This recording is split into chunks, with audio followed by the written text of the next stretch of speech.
Jim. He's dead. Hello and welcome to Improv Autopsy. I'm your host, Stephen Cadwell.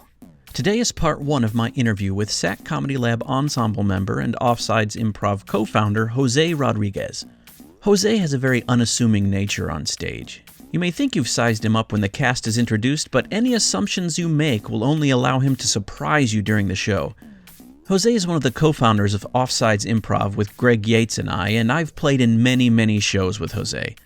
One of his greatest assets as a performer is his confidence. Jose can sell anything on confidence alone. You believe him because his characters believe themselves. Jose is one of those improvisers who can say things or do things and get laughs that no one else on stage could say or do to the same effect. Jose could read the dictionary or the ingredients off the back of a macaroni box and delight an audience. His alchemy is a perfect mix of playfulness, confidence, charm, and support. As you can probably guess, he's a delight to play with. I hope you enjoy part one of Jose Rodriguez, Improv Autopsy. Thank you, Jose, for joining me on Improv Autopsy. I've known you for a while now. You are one of the co-founders of OFFSIDES, which was my improv group down in Orlando. That's right. Last night, OFFSIDES had a show, and we realized that we've been performing together as OFFSIDES 21 years. That means I've known you 22 years. Yeah, the year before we actually officially started anything? Correct. You were in one of the classes with us, or how did we get connected? You and I met in class number 3, level 3. The first one I met was Jamie. Then she moved on. Then I met Greg. Greg and I together went into your level 3 class. Okay. And then we met Jenny later. Correct. Okay. And Richard, of course, was already right in the upper echelon. Well, Richard was my level 1 class, and then obviously Richard was our lab rat coach when we moved into lab rats. Right. Now, I've been asking people about improv group names because I think they're entertaining. They entertain me. And then I ask for how they started. Do you have any recollection? I remember where we came up with the name OFFSIDES. Do you have any recollection why we came up with the name OFFSIDES? I want to say somehow, I don't remember why, but it was you, Greg, and I. But we started leaning towards sports themes because we were at the YMCA when this happened. Yes. And what I remember the most was we were sketching what the design was going to be on our shirts because that was more important than the name. You know, we needed to have cool shirts to go with our improv. Right. Because what's an improv troupe if you don't have a cool shirt? Yeah. And I feel that that's how the OFFSIDES name came up. It was basically because it's like, oh, offsides in soccer is this, and offsides in football is this. It was like, oh, that'll be our logo. Yeah, I think that's extra funny because we wore those shirts for performance. Well, I guess there were a few months, I think, where we wore them for performance, but we didn't get stuck in that for very long. No, and thank goodness, because I always, when I see new troops coming up and they have matching shirts, I always giggle. I was like, yeah, we were there too. Yeah, I mean, there's no judgment. I'm not judging them, but I giggle as well because it kind of tells you where they are in their journey. Right. Possibly. Correct. And you being so creative later on, because you designed that one with the logo just down, the words down the side of the shirt, which made sense because it was offside. And I was like, oh, very smart, Stephen, not our little hand signals that we had first. Which I still like. And then I don't think we ever wore the second shirts anywhere. They were just shirts to have. We never tried to wear them in a show. Yeah, I don't think we wore them at a show either. We encountered each other at SAK. What was your first encounter with improv? Was it just via Who's Line on TV, or did you go and see a show? Do you remember that first encounter with improv? So my first encounter would have been watching Who's Line on TV, and then my next encounter was actually watching a SAK show back in the early 90s when I first moved to DeLand up from Miami. And I actually got to see Wayne Brady, Jonathan Mangum on a show. And I was like, oh, that is so awesome. That's something I'd love to do. I never got into it or never looked how to take classes or anything because I was never in theater. To me, it wasn't something that was natural. I grew up playing sports. Now being in improv so long, sports and teams and improv are very similar. Yeah. Because if you don't work well as a team, you're not going to succeed in a sport. Same thing with improv. Yeah. So that's, to me, what I found as a joy when I wasn't playing sports anymore. I'm like, this is kind of a sport. It's just we're using theatrics with it. So that would have been, that first show then would have been Church Street, right? Correct. The original Church Street. Yep. And why did you go and take a class? What spurned that? I would always tell my friends back then, I was like, oh, I would take them to SAK because I loved it. So I saw a lot of shows before. I want to say my first show was 1992 probably that I saw, where I saw Wayne and Jonathan Mangum and Joel McCreary. Do you remember Joel? No, I know the name. He was kind of looked like me. He had a goatee, heavier set guy. He was the one that actually, you know how you say, oh, I like to see myself on stage? Yeah. I was like, I could do it too. Because he's a big guy too. So that was in the early 90s. I saw a couple show. And then it wasn't until 2002, I want to say. I saw another show at the new theater now this would have been Amelia Street, the second space for SAK. And I'm like, man, I really should take a class. And 6 months after that, one of my really good friends passed away. And I was like, you know what? Life is short. I need to take a class. And that's when we all met in classes. And this was, your friend was? This was Moose. He died in a construction accident. Yes, okay. And you had Moose's in memoriam on your... truck. Yes, on your truck. Yep, that's right, on my Suburban. Oh, that's awesome. I'm glad that you started, obviously. And then your first class, you said, was with Richard. Correct. It was Richard, and the only person that is still at SAK that was in that class was Jamie. Jamie and I were together in level 1. So I did level 1 and level 2 with her. Then I had to skip a class, and she kept going, and then that's when I met you and Greg. Okay. And is anybody else still in the community doing other things? Or were there other people from that first class that actually were a part of SAK for a while? Or Rob Ward was also in one of my original classes, but not at SAK. James Newport, he started a theater, The Laughing Dragon. Do you remember that one? No. So James Newport kind of branched off of SAK for a while there, and he started his own theater right next to ArtSake. Okay. You remember where ArtSake was? It was like a warehouse area. I never went there, so I don't think I do. ArtSake was an acting studio, and it was in a warehouse setting, and right next to it, James Newport started his improv theater, and it was called The Laughing Dragon, I remember. And his first class, the 3 students were Gina, Rob, and myself. That was it. Good pedigree. Yeah. Have you been a part of any other groups other than Offsides and SAK? I have not. That has been my only, improv-wise, those are the only groups I've been a part of. And I feel honored to, you, Greg, and I, because I think technically it was your idea, because you came up to us and you were like, hey, do you guys want to perform at my church fall festival? I remember it was that. And we're like, sure. So, at that point, you're eager to perform. You don't care if it's at a funeral. Wherever they tell you, you're like, yeah, I'll do a show. So that, to me, is the inception of Offsides, was you coming to us and saying, hey, would you two want to perform with me at the fall festival at my church? And then we had so much fun that night that from there we're like, what about if we do this more often? Yeah. And I think we really just clicked. Like, we were like, hey, we work well together. Yeah, I agree. Where was that in our class journey? We'd obviously had to have met each other, so level 3 at least. I want to say that was, because remember, I personally took level 4 twice, because we took it together, and then rewind. So I took level 4 alone, and then I took level 4 with you guys. Yeah, that makes sense. Right, and it could have been reversed, where I took level 4 with you guys, then I took it alone, but I know I took it twice. And it was the one where we took it together that you were like, hey, do you guys want to do this fall festival? And then we did it. Because if you remember, we didn't get into Lab Rats right away. Right, correct. So we were eager to do more improv. And back then, there really wasn't anything else other than SAK in the area to do improv. Little things popped up. Mama's is still around, right? Correct. And that popped up while we were at SAK. And then there's Corner Gallery now as well doing stuff. Correct. And that didn't exist when we were coming up. And yeah, we just kind of had to fend for ourselves clumsily. Right. But at the same time, while we were in classes, were you part of the 6 Degrees already? Or was that afterwards? I feel like that must have been afterwards, because that would have been connecting me to those people when we were in Gen S. Okay.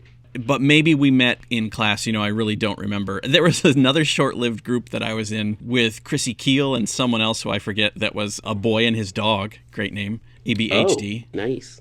And we did maybe one show. Maybe we never performed. I don't remember. But we workshopped a few times, and then that just kind of fell apart because of scheduling or whatever. And then, yeah, I was in 6 Degrees for a little while.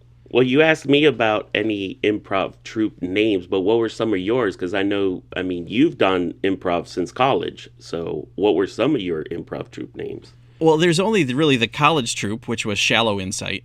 And then I moved to Florida, so then it would have been just 6 Degrees, A Boy and His Dog, Offsides, and SAK. Eventually my Herald team, Bunk 7, which came about because people were throwing out Pokemon names, but nobody was really jumping on those as a Pokemon-inspired Herald team name, so we were Bunk 7. We lasted a few months. So, I mean, I wasn't there when 6 Degrees got its start, so I don't know why 6 Degrees, although that seems like more of an improvisational name in terms of, like, if you're going to do a structure. I think they had a structure they called 6 Degrees that was kind of a follow-the-lever-esque type of thing. Correct. So the name of the group kind of came from that, which makes sense. A lot of times, improv group names don't make sense. Yeah, and that troupe had a lot of talented people. I mean, Yes. they still do, a lot of them still do improv, so... Good. I'm glad to hear that. I know that some of them got connected with Mamas after 6 Degrees kind of dissolved. Yep. And some of them perform on their own. Some of them are still part of SAK. Because I think Rob Ward was part of 6 Degrees Yes. also. Chase Padgett was part of 6 Degrees Yes. also. James Dillman, she has her own burlesque show, which is like, I took Lisette to see a couple shows, and it's really, really good. That's great. Where is that? Where do they have that? She does it in different places. When we Okay. went and saw it was part of Fringe, and then the other one was just I saw an ad for it, and I was like, oh, let's go see it. Now, obviously, you're still doing improv. Yes. How is watching improv now different than watching improv like when we were in class? Since I teach improv, I feel like now when I watch improv, it's more of your thought process of what could have helped that scene, what would have made that a better choice, you know, things like that. And I think it's kind of ruined a little bit of just watching it. Yeah. Because you're sitting there as a teacher, like thinking, oh, make this choice or go this route. But it's still fun. I mean, I love going to watch improv. If students message me and they're like, hey, I'm having a show here and I'm available, I usually try to drop in and watch it because to me, it's fun. It's fun watching. It's fun supporting your past and present students. And I just think it's great. Yeah, recognizing something like, oh, I wonder what could have made that choice better or made it what choice would have been better. But I feel like you can also see and understand sometimes the motives and being like, oh, that was a great offer, but it was missed or not picked up. And it's kind of exciting to be able to see the machine at work. One of my favorite people that used to be to go watch shows was Greg, because we would usually show up a little late, so we had to sit up front. And he would put on this grin and smile the whole time. And I remember after one show, I was like, why are you smiling the whole show? He goes, because like that, it looks like I'm laughing the whole time. And I was just dying laughing. I've mentioned this to a couple people, but do you remember that show we saw? It was one of the Gainesville Improv Festivals. I don't remember the group. I can kind of picture a couple of the people that were in it, but it was not a good show. But they were having just so much fun that with those of us watching were also enjoying it. And I just remember that at one point Greg turned to me and he said, this is not good, right? As we're laughing, and I was like, yeah, no, it is not. But it was super enjoyable because they were so invested in having so much fun. Yes, I want to say that was our first Gainesville Improv Festival. Okay, that makes sense because in my mind it's in that space, and I thought we only really performed, Gainesville's only in that space for us that one year, right? The old depot or whatever it was? Correct. Yeah, because after that it moved, because we went a couple times all the way till one year where we all committed, and then it ended up being only Jenny and Richard. Do you remember that year? They were expecting all 7 of us and only 2 showed up. All right, switching gears. What is the most shocking thing you've seen or done on stage? All right, you were part, I feel, of the most shocking one. And to this day, it is talked about at SAK. And usually, if I'm there, I have to correct and tell the story how it actually happened. But it was the, ooh, somebody shit. So, that story, now that we gave the punchline, it was, and I remember this vividly, it was you, John Hunter, and myself on a team. You were an ensemble member already. I was apprenticing. And on the other team was Charles Fryerman. Anyway, 2 other players. I can't remember who the other 2 was. It was their turn to go. and they were doing a moving body. So they had chosen 2 guests to come up and move them. But let me preface this by saying before the show in the green room, I had said, everybody, I want to apologize. I had Chipotle and it's not sitting too well. So then in the middle of the show, I lean to you and I go, the Chipotle's not happy. And I let out like a little tweak, wee, which you can't hear. And I remember you turned beet red and you went behind the curtain that we used to have, or those doors. Yeah. Because it was a pretty bad smell. And John Hunter, I remember, just goes, oh. and just sat there in it. Well, the one guest is moving Charles Fryerman closer to us. And the scene has been going for a good minute and a half. And as he gets close to our chairs, the guest goes, oh, somebody shit. That was the blackout. I can't get rid of that story. I'm sure that I went back there to laugh. Yes, you did. So that no one could see me laughing, and thus making everyone believe that I had done it. Right. But I fessed up to it. I was like, yeah. it was the burrito bowl. Was that Charlie teching? I feel like it had to have been someone that was on the ball to hit the blackout then. Because what are you going to do after that? Yeah, you can't go anywhere. That's one thing about improv. I'm like, if you bring a guest on stage, you got to make them look good. So that was the making them look good, is like they just hit a button, black it out. Now, I have a question for you about this story. So when we were doing the early show, there's a famous story from the early show, which was when you made contact with Mike Carr.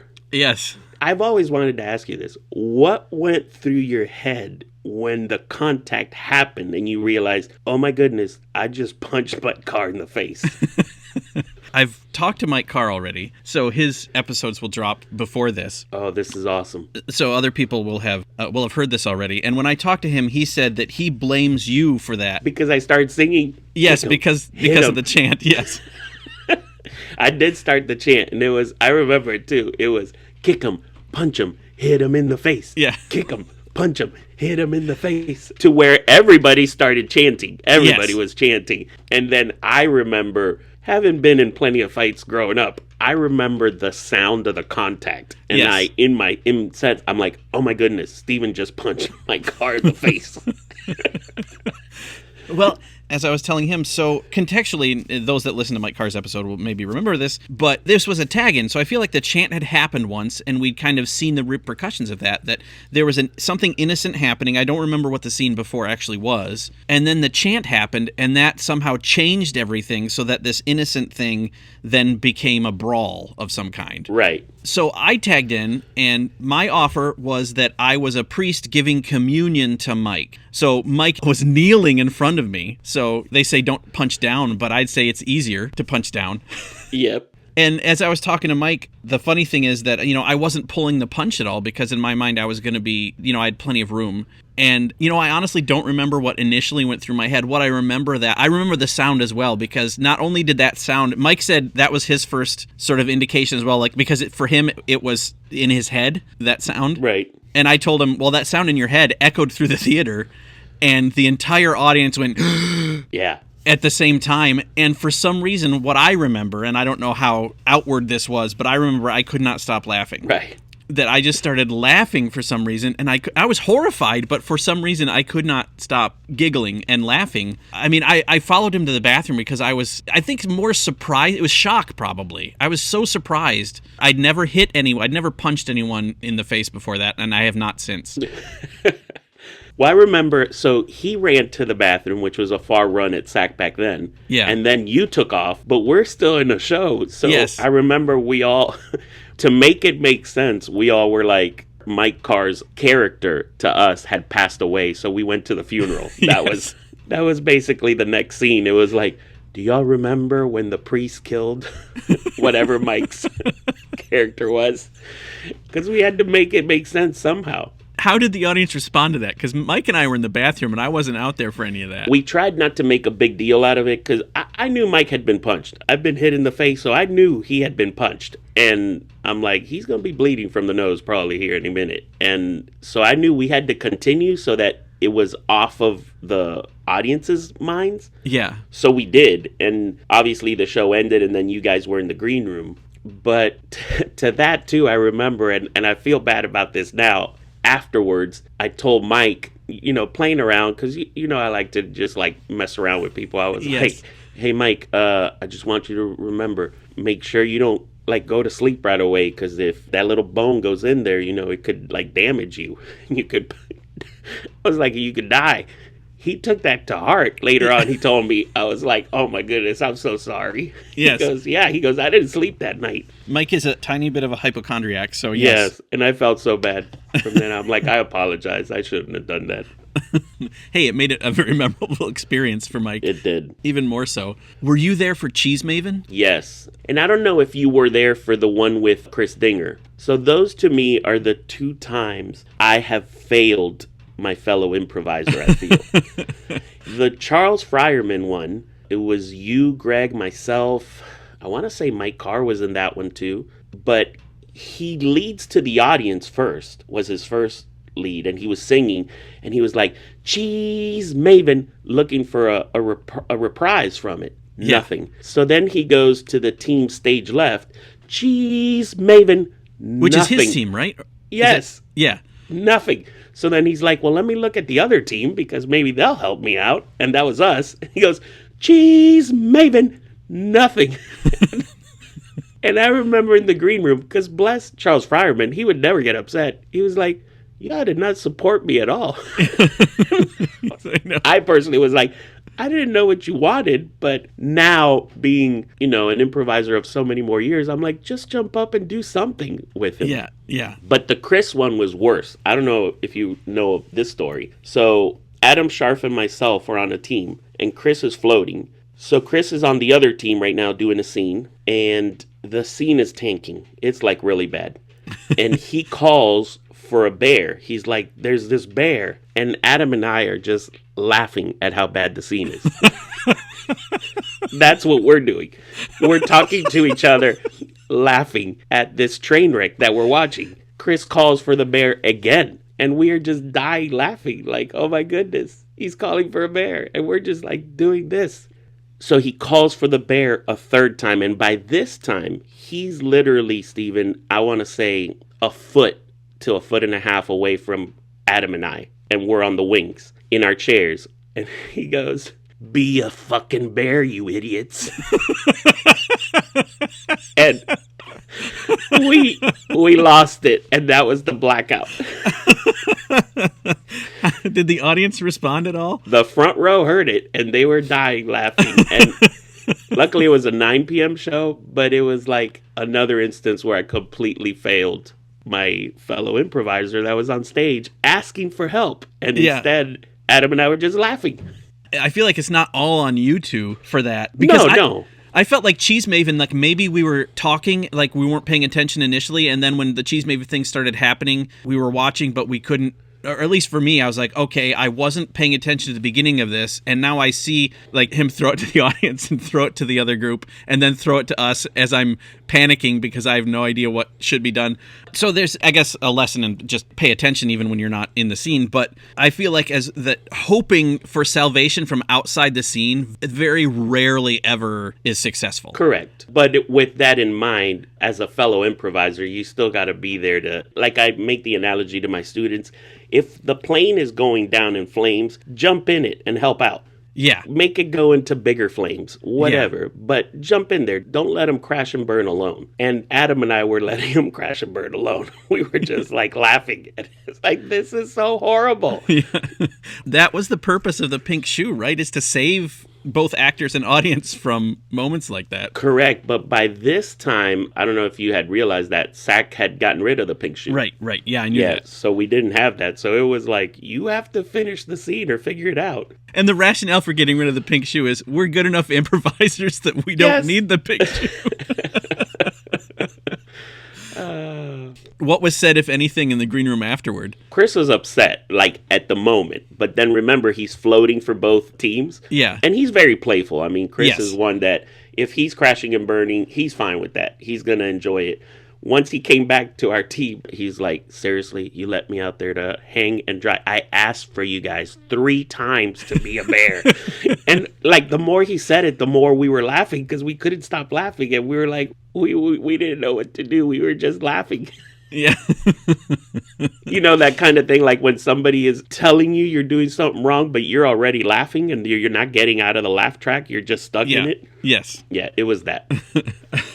And we apologize. We were like, yes, you're 100% right. We were not paying attention like we should have been and there to support you and help you. And you know, even saying that, we were laughing.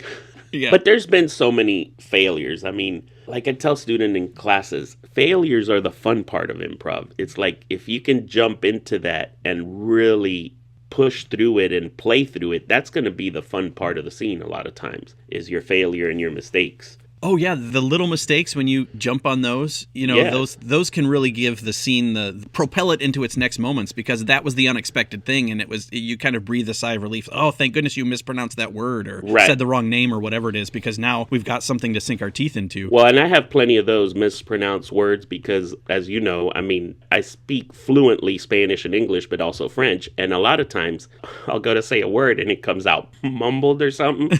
And the last one, when I came out, I said something and it was something like, it like got stuck. And Chris was like, yeah, he hasn't been the same since we cut his tongue out. So the rest of the scene, I had to mumble everything out. I was like, good catch, Chris, good catch. Such a great gift. Yeah. And I feel like this, scenic-wise, I think maybe when I was talking to Richard, what we landed on was that if you can fail gracefully, it's still impressive. Yes. Like, even if the scene isn't terribly entertaining entertaining is the wrong word, terribly funny or terribly, even if it's terrible, it can still be impressive if you fail with grace. And there's different ways to do that. And I feel like blacking out on that line from Dinger, if it's too bad he didn't say it louder so more people could have heard, because it's a fine button for a scene that's going down. Correct. And I feel like, to me, one of the biggest people I would always watch, and when a scene was going horribly wrong, he would immediately jump in and like either press the accelerator and make it go even worse or just help out however he could, was Benji. Like, yes. Benji just jumps in, no fear, and he's like, we're going down in flames, but we're going to have a blast. Yeah, I just talked to Benji earlier this week, and one of the things I told him is he's responsible for 2 crystallization moments for me. One of them was doing that sort of thing to an offer that Dinger had that was like, you had sex with my grandma. And it's one of those moments when I was describing to Benji, I was like, you hold your breath because you're like, this isn't something this is kind of a bridge too far for SAK, for this audience. It may have been even worse than that, but it was that kind of an offer. And Benji just jumped on it so hard and moved past it so quickly that you hardly even knew that it had been said. Right. And I was like, oh, that's so smart. But he's also been playing with Dinger for years. Yeah, since they were in middle school. Yeah. And the other one was, and I don't know if you were there for this, but it sticks with me because it was a learning moment for me as much as, and also I was like really angry on stage for the moment. And I feel bad about that because looking back at it now, I could have done a gajillion things differently, but the suggestion was like bagels or donuts. And I came out and I was like, hey, I brought you some bagels, but I see you already have some. And he was like, those aren't bagels, those are donuts. And I was just like, I'm so sorry. I don't know how I could be so stupid. And in that moment, I was taken completely out of it, and there was nothing I could do to help at that point. And Benji and Dinger were on the other team, and they both, started laughing a lot when that happened. And then they jumped in, and anytime anyone would say, this is a something, they would say, no, it's not. It's this other thing. What a great way to turn it into a game. Yeah, they turned it into a game, and I'm glad they did, because like I said, I was useless at that moment. I was along for the ride, but they saved that. So you're dead right about Benji. I had a similar one, but this was in a lab rat show, and I remember I came into the scene and it was like I was playing a cop or something, and I pulled out a gun and I was like, you need to stop that. And I can't remember who it was, but I remember they looked at the gun and they were like, that's not a gun, that's a flower. I just started laughing. Because I think I turned myself into a clown, from there. Because I was like, where do I, he just made my gun a flower. Yeah. I remember I squeezed my nose and I was like, you know me, I forget what I called myself, but I was like, I'm Officer whatever, a clown name. And honk, honk, honk. And I squeezed my nose. But I was like, wow. But also I took it as, like, I'm a firm believer that you only block yourself. If somebody gives you an offer, like, people are like, oh, she blocked you because she called it a flower instead of a gun. I'm like, no, it's up to me to figure out how to make that make sense a lot of times. Yeah. So you make the best of it. Yeah, that's one of the things I've been saying lately that is kind of where I'm at right now, is the only thing that makes an offer wrong is the response to it. Correct. And from a conversation I just had with someone else, I think the opposite is also true. The only thing that makes an offer right is the response to it. Yep. And yeah, in that moment, there's a million ways you can go, and I love that you just made yourself a clown, because that means that the offer you made is still right. You know, you didn't do anything wrong. It's just that your officer bubbles or whatever. Right. I think it was Bubbles that I used, by the way. That was, yeah. And then I remember I squeezed my nose and I was like, honk, honk. And then I walked off, that walking, like if you're wearing, what do you call it? Giant shoes? Yeah, but I made it look like I was wearing flippers, because you walk like funny. Right. So it looked like I was wearing clown shoes. I was like, I'll show you. What about audience interaction? Have you witnessed any audience interactions that have gone awry? Or Well, I mean, there's 3 that I've been part of at SAK, which were proposals that went wrong. Oh. And these were real ones, not like yours that you had me film, which was a fake to the audience. The first one was at the Amelia Street, at the second theater that SAK had. Yes. Well, first I want to say this before you get into these stories. So SAK would sell Slice of Life. Correct. Did you have to pay if you just wanted to come up after intermission and propose? Or did they just let anybody do that? No, this was a paid thing. This was like a piece of the show was for them. Yeah, so they bought a piece of the show, and the theory was then that they were going to propose at the end of this. And proposals happened like fairly frequently at SAK. Do they still? No, I don't think it's as frequent as it used to be when we first started, but that was weird to me. I'm like, who thinks of proposing at a SAK comedy show? Yeah. So it's a thing that would happen, fairly, I mean, enough to be like, oh, it's another proposal with it not being out of the norm. So, Correct. Okay. So that being said, it wasn't out of the norm. It wasn't something weird for us. For some reason, whoever thought of these, it was always at the end of the show.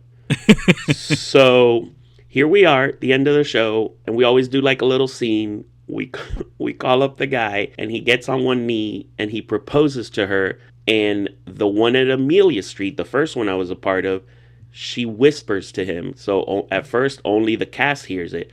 And she's like, no. And we are all white. Like, I'm like, oh my goodness. Like, what is happening? And he again says, he goes, but this is where we went on our first date. I remember it. This is where we went on our first date. She goes, we will talk about this later. But no. And that's the end of the show. So I remember the host, I can't remember if it was Rob or if it was Bob or who was hosting, but they came, all right, everybody, thank you for coming out to SAK. And we're all like, what just happened? So that one was the first one I was a part of at Amelia Street. So terrible end to a show. Yes. Would you have rather that happened at the beginning? No.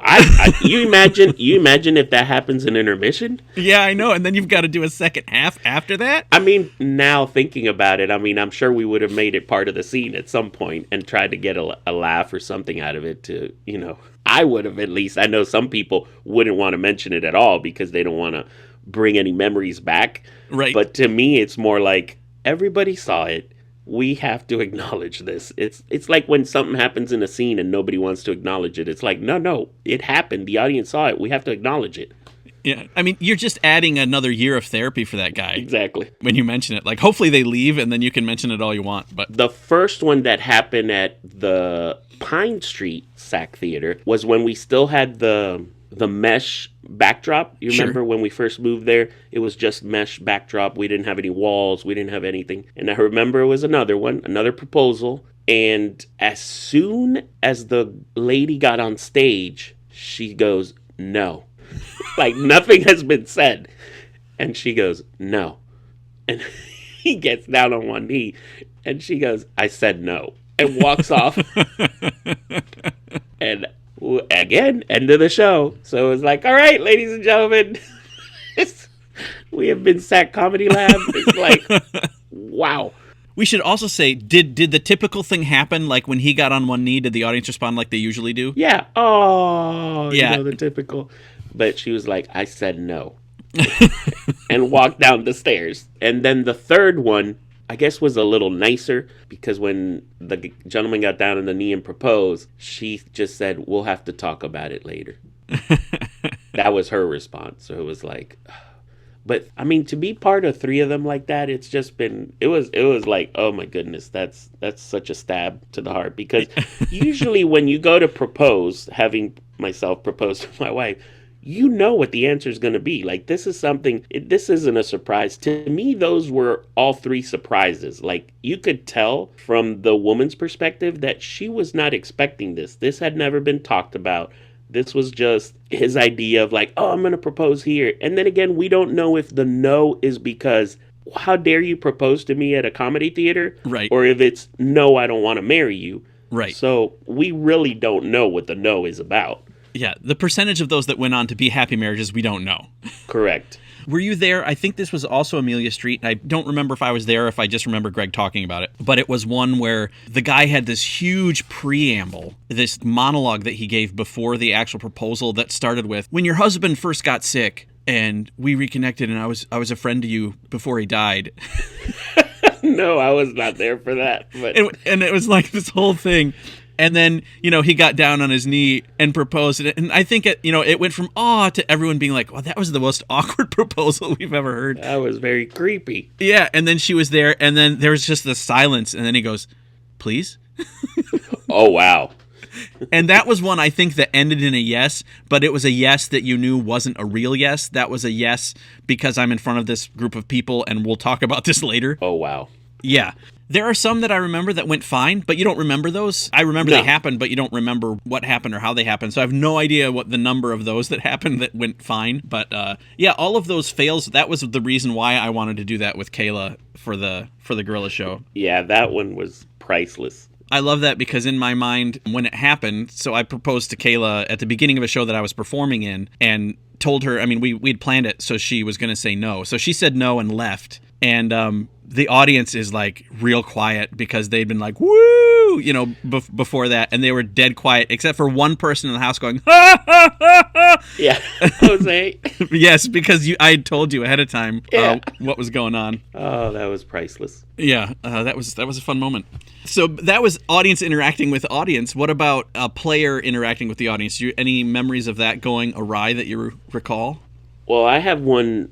I don't know how recent this was. This was at the Pine Street. My team was Brett Walden. No, Brett was on the other one. And the reason I say Brett is because he died laughing. Brett, Adam, and somebody else was in the other team. We're doing moving bodies. And whoever picked my audience member picked the lady who was too drunk. Oh. I mean, she was goner. So we're doing the moving bodies. And in the middle, like when they do the part that they'll like clip our knee and we just fall to the ground? Yeah. So in the middle of the scene, she does that.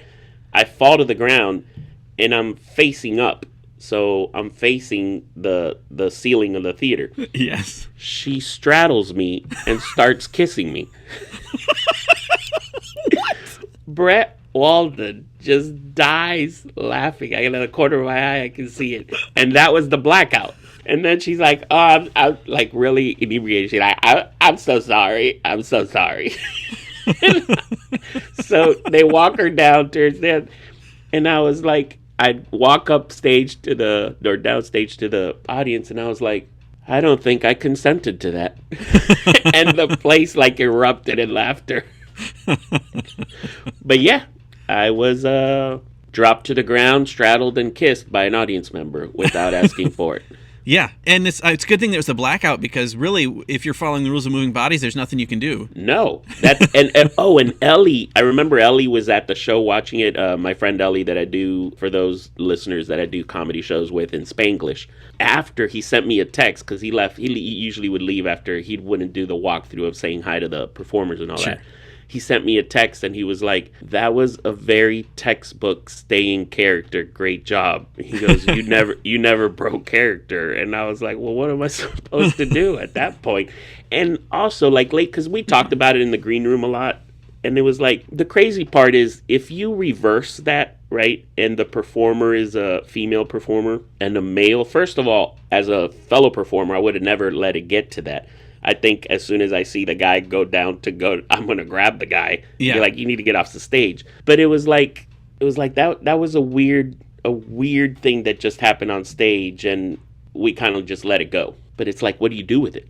Yeah. Well, I mean, luckily that doesn't happen often, right? No. But that's one of those things. That's one of the legitimate dangers of bringing audience members on stage. There are some other sort of, we'd probably say dangers, but it's more like danger to the scene or danger to the quality of the work. But that's like a legit, that and someone falling off the stage and things of that nature are like legitimate concerns when you're interacting with an audience member. That is, luckily they don't happen often, but sometimes they do. Correct. Actually, I listened to the Richard podcast, both of them, and you guys talked about an incident where he yelled at us. Yes. Remember that one? Yes. So I know the story vividly because I was part of that show. All right. So let's hear it from the other side. So as a performer, we're in the green room, and this was at Amelia Street, so we had that long run to get to the stage. Yes. And one of the volunteers ran into the green room and said, an audience member just fell on stage trying to get on. And like they were like giggling. So Greg and I look at each other and we're like, let's fall as we're getting up there. So all 6 performers, we do it. We like made a little pile up, like a football pile up or a Mo, Larry, and Curly pile up where the one starts falling. When he called us on stage, we all started falling. And we can tell Richard's getting upset. Then during his setup he's still doing the setup, Greg falls from the chair. Like, we still doing chair, like, falls. We're like, let's keep going. Then Ty was on our team. So it was Greg, Ty, and myself. Ty looks at Greg and I and goes, oh, he's egging it on. He just wants you guys to do it more.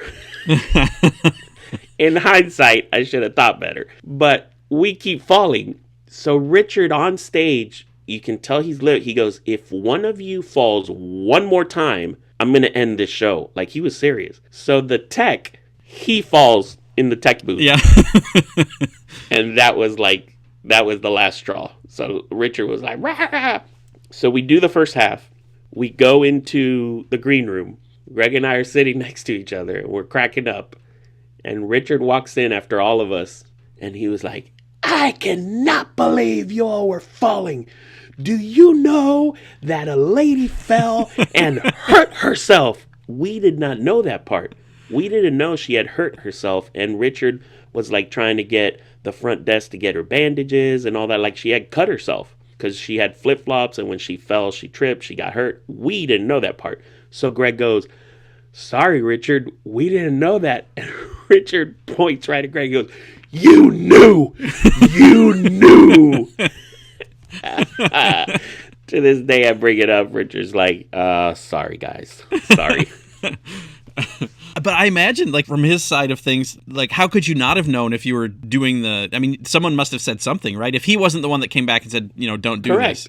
Yeah, that somebody must have said something. So obviously you knew something, even if you didn't, know the whole story. So yeah, we just knew somebody had fallen. So we're like, hey, let's fall. Yeah. I'm trying to prevent a lawsuit. Let's make it a game. And Richard's here. I'm trying to save SAK. Yes. We don't want to get sued, and you guys keep making fun of this poor bleeding woman. Yeah. Yeah. That's kind of like a Cheese Maven or a Bear moment. It is. I feel also a lot of the memories I've had of either show failures or shows that were like, oh boy, I don't want to do that again, were mainly with Offsides. Because we did a lot of them where, do you remember the one we went to Tampa and it was Ron Weaver's family booked us for this, or his church? Yep. And the layout of the performance was like really weird, where to stage right was really far. So during the show, we kept hearing from that side, we can't hear you. Yeah. And I was like, how is that for an improv show when every 5 seconds you hear, we can't hear what you're saying? There was that one, and no mics. And I think we'd even requested them at that point because we'd run into the same problem before. But it was one of those things like, oh, sorry, guys, no mics. And we're like, okay, I guess we'll deal with it. And we get there, and I feel like wasn't it like one of the upper floors in one of the buildings? Yes. That was a big open space, either a banquet hall or I don't know why it was big and open like that. Maybe it was a restaurant. And everyone was eating at their table. So not only do we have a large space that is not acoustically great, but everyone is also clinking silverware on dishes and plates and stuff. I feel like eventually the people that couldn't hear just gave up, and the slow murmur just started to grow louder from the back of the room. Correct. And that's one of the reasons, like, when we get gigs, SAC has a lot of corporate gigs. I usually don't like doing the ones that have what I call round tables. So it's people sitting in round tables in different areas, because you have people with your backs to you. You have people that aren't paying attention. They're just talking. So it's really tough. And one recently, which was for this year's Christmas or last year's Christmas, I can't remember when it was, company booked us, and it was like 400 people. But out of the 400 people there at an open bar, free buffet food, at the same time that our show is going on, only about 7 people were watching our show. They dragged their chairs up to us and watched the show, while everybody else is just open bar at the back of the of the thing. Yeah. All those, I guess you just got to be like, well, we're getting paid. Exactly. Were you there for the one we did on the boat? Yes. That was rough. That one was very rough. Now, the one, I don't know if you were in it, the one I wasn't a part of, but Greg talked about, was the bus one. Were you part of that one? No, I've brought it up to other people because I'm trying to figure out who else was there. But tell me what you remember him saying of it. Richard was one of them, so I wish you had asked him. What I remember talking with Greg, because I want to say Greg's partner was Richard, or if it wasn't, it was John Hunter. But basically, it was like 6 or 7 buses that were going on a trip, and they booked SAC to have 2 performers in each bus. I'm already laughing because of how this ends. So Greg said, so the bus ride starts, and then the person that booked us is like, all right, whenever you're ready. So they basically stand up, and they're in front of the bus, kind of like somebody is telling you, and to the left, you have so-and-so, and to the right, you have this.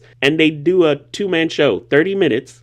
They do a 2-man show. And Greg goes, so we finish the show. And as soon as we finish the show, we just sit down in a seat. And that was the end of it. It was like, how awkward. And for a while, right? It was like there was a while left in the bus ride. Yes, they did the first 30 minutes was the show. And then there was like another, 2-hour ride or whatever that they had to go on. Yeah. I'm like, that is crazy.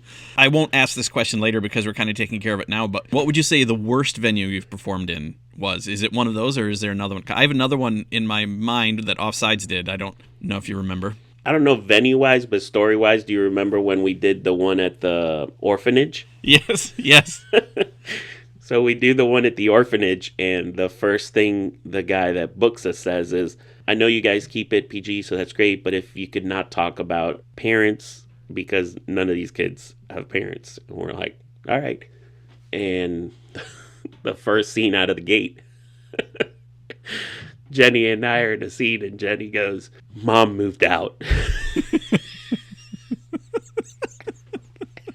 I was like, oh my goodness, where are we going with this?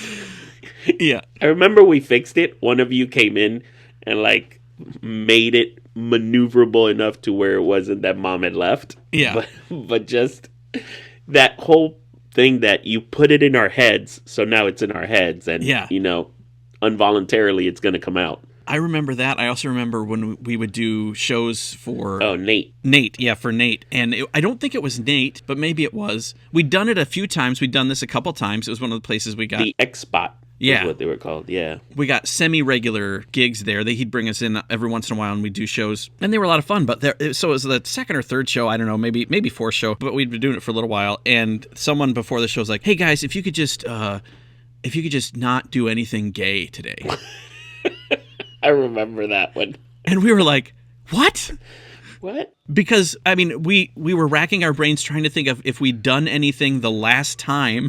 Well, that's what I remember. I remember you specifically going, do we do a lot of gay stuff for him to say that? Yeah, where did that come from? Where did that offer come from him? And I don't think that one was one where I don't know if it was if we'd done that after the orphanage or where that was, but I feel like that it didn't plant the seed that it could have, saying that beforehand. So I think we were fine for the show that happened after that, but it was just one of those things that was, and we were just like, oh, something happened.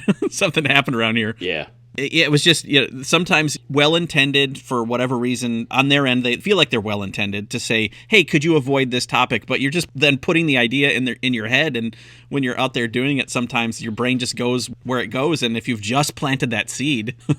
Yep, it's going to come out. Yeah. The one I'm thinking of, there's a couple. It's so funny when you travel a little bit, because you never know where you're going to end up. And I'm sure that people that have done a lot of SAC gigs have more bus type stories just because, if you're getting paid, you're going to say, yeah, we can try that. Right. But the one that I remember that I'd say maybe the worst is the gymnasium. Oh, yes. That they were doing smoothies. They were making smoothies. Yes. Yeah, I forgot about that one. Yeah. And it was, I look back at it now, I just can't help but laugh because it was one of those things. I was like, okay, hey guys, now it's time for the improv show. And they're going to do some improv. If anybody wants a smoothie, and again, we're not at this point in time, nothing's registering on the radar, but it's like, we're going to be doing smoothies over on the other side of the gym. Gymnasium's known for being really echoey, right? Correct. So I feel like we started and the scene starts going and then Yep.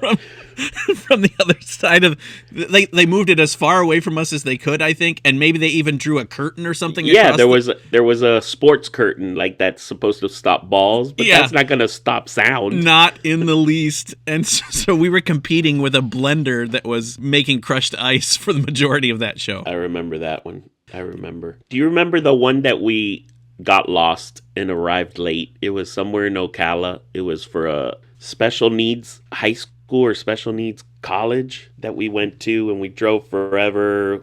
It was at night. We get lost, and then we get there. And we're all flustered, and it's one of those setups that it's the same thing, like round tables, because it was their prom. Yes, this was their prom, and I remember nothing that we're doing is like working, and we're just looking at each other like just saying, just let's finish and get out of here. Let's just finish. Yeah, I do remember that show. Did anything end up landing? That was another one where I feel like they had mics, but they didn't work. Yeah. So the mics really weren't helpful, and yeah. And it's also the thing that I always say, one person, whoever books us, has probably seen a show and is like, oh, this would be fun. But the rest of the people aren't interested. They're there for the party. These kids weren't interested. They wanted to dance. They wanted their prom. Right, yes. And now they got to watch these guys and girls with matching shirts do improv. It's like... I don't think we were in matching shirts at that point. No, we weren't by then, but I just wanted to throw that in there again. I remember that one. I remember it not going well, and the audio issue especially. But I also that was like a big pole barn type building, right? Yes. That we were in. Another one that I remember that we were late to, but I didn't think we were late, and I still don't think we were late in terms of what was asked of us. But the wires got crossed somewhere, and the start time was 45 minutes earlier. Like, so we got there thinking we had time to warm up. And they're like, we've been waiting for you. And everyone is just sitting in this like fellowship hall because it was at a church. Everyone is just sitting silently at tables. Was that the one over by the Space Coast? Yes. Yeah, I remember that one. And because I think we ended up doing like fa la la la la, and we did so it must have been around Christmas or something. We did some of those, but we jumped right in, zero warm up. We jumped right in, and I feel like it ended up being an okay show, but I don't think we ever got paid for it. If you remember, when we got there, on their marquee was like performing tonight, offsides, and all this. So we even took like more time taking pictures by the marquee. Yeah. So we're like, oh, we've been here. What do you mean we're late? Speaking of late, what's your recollection of our first show at Gainesville? Was that Gainesville or was that Atlanta when the host called us and kept calling us, and then we're warming up and we couldn't hear anything? Is it that one? Yes, and my recollection, I feel like there may have been, maybe it happened twice, but my recollection of the first Gainesville show, because we were behind that building, if it was an old train station or whatever it was, we were outside behind it, and we were playing that game that Greg had created. Right. Okay, well, it must have happened twice then, because I remember it at the first Black Box in Atlanta also, where it was the weird year where the host was like really weird, and they were like, and offsides, and nobody came out. Ladies and gentlemen, offsides. Nobody, and then they finally, hey, they're introducing you guys, and we're in there playing, warming up. Were we inside warming up for that one? Yeah, we were. It was, remember, is the one with the bad water? Yeah. That was that, right? Atlanta, or am I confusing it with the Gainesville one? I think that was a different Gainesville Improv Festival where they had the sponsor that was that terrible water. Horrible, which we made it part of a scene and everybody died laughing because everybody had tasted the water. Yeah, and no one had said anything up until that point. So nobody felt like they could. And so when I think it was you that finally burst that bubble, finally said something about the water, the tension just kind of melted out of the air because everyone could laugh about how terrible this water was. Right. It was some kind of flavored vitamin water or something. So I think that was Gainesville. I think there was one in Atlanta where we were late to the stage. But the one I'm thinking of was when we were in a circle and we were playing the panties game. Greg had some great warm-ups. Yeah. So, and the purpose of this was you'd get as close as you could to the other person, and you'd say panties, and They couldn't laugh. yeah, you had to keep a straight face, which Right. sounds easy to do, and in certain contexts would be very easy to do. But for us, when in that moment, it was very difficult to do. It's impossible. It sounds very easy till you get in front of somebody's face and they say panties Yeah. right in front of your face. And so they came out just out back and like, hey guys, they've called you a few times, and then we run on stage, and that's the year we did Transit. What do you remember about that show?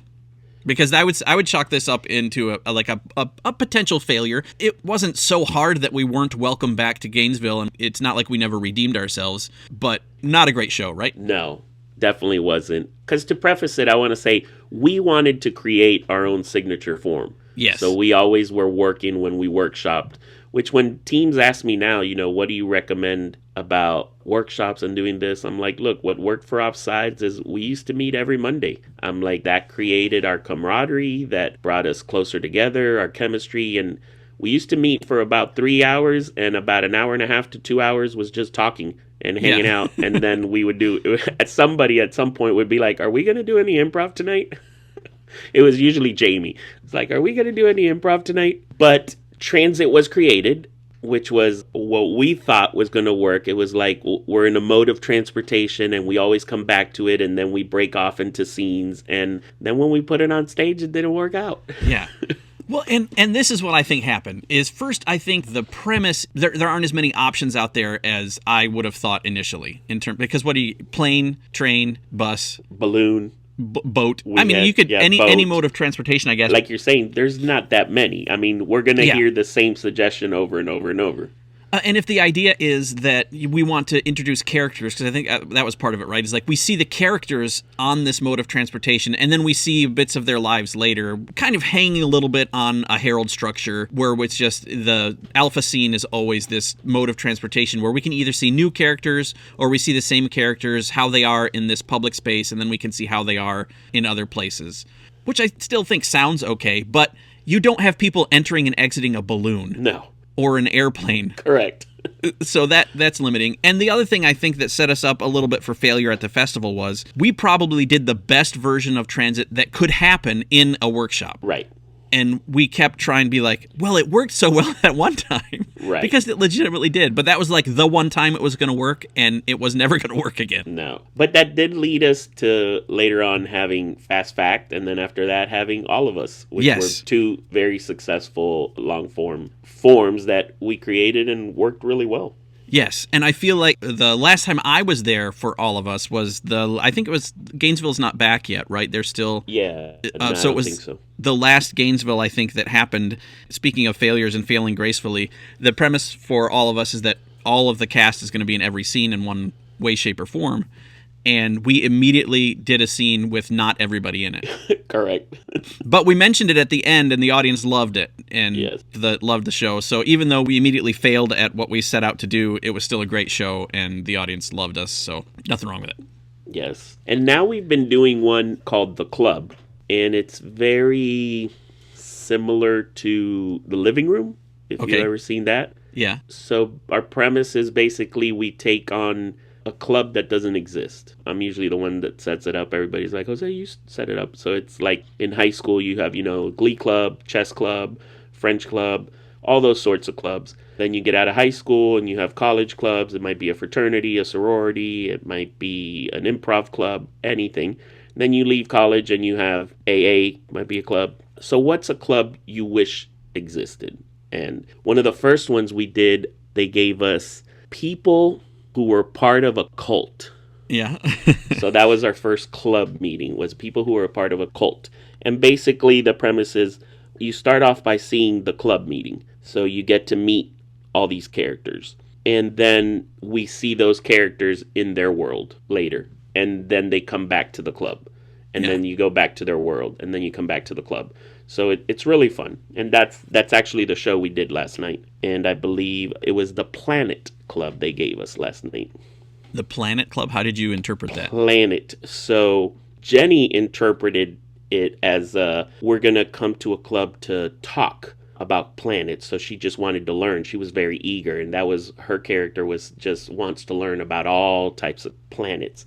My character thought we were going to go on a trip to a planet. So we were creating like a spaceship, and we were going to, because he wanted to leave his house. He hated his family, and that was why he had started this club. So it turned out we had some fun tangents off of it. Oh, nice. It ended with Jenny suggesting that I just send... because Jenny's terrified of flying. We saw her character later on trying to get into a plane, and she's terrified. She's on the no-fly list now. So it ended up her suggesting that instead we send my wife to a planet, and then we could all end up living here. And Richard's character ended up being an alien who had infiltrated our club, and we did in the form of a human. Yes. Yeah. I love it. Did you get that one recorded? We didn't, and when I got there, I leaned into Jenny when we were watching the other shows. I'm like, I forgot my tripod. And so I was looking around to see where I could just put the phone and record it, and I completely forgot. Yeah. So I asked Richard this morning, I texted him, I'm like, did anybody get any pictures or any video of anything of our set? Because I forgot to set up a tripod. No response yet? No, nothing yet. Yeah, that happens. I feel like there's some other shows we'd be like, oh, that was such a great show, and there's no record of it. I know. But hey, that's improv, right? It is. Got to be there to see it. That's it for part 1 of my interview with Jose Rodriguez. Next time around, we'll talk a bit more about post-show discussions, the improv scene in Orlando, and Jose answers my Proustian improv questionnaire. By the way, you can also often hear Jose on the Eli Castro Show podcast, which you can find at elicastro.com. If you're enjoying this show, leave a review wherever you're listening and help spread the word. If there's someone in your improv sphere you think I should interview, let me know. I'm at improvbrain@gmail.com. Wherever you are, find or start some local improv, and thanks for listening to Improv Autopsy.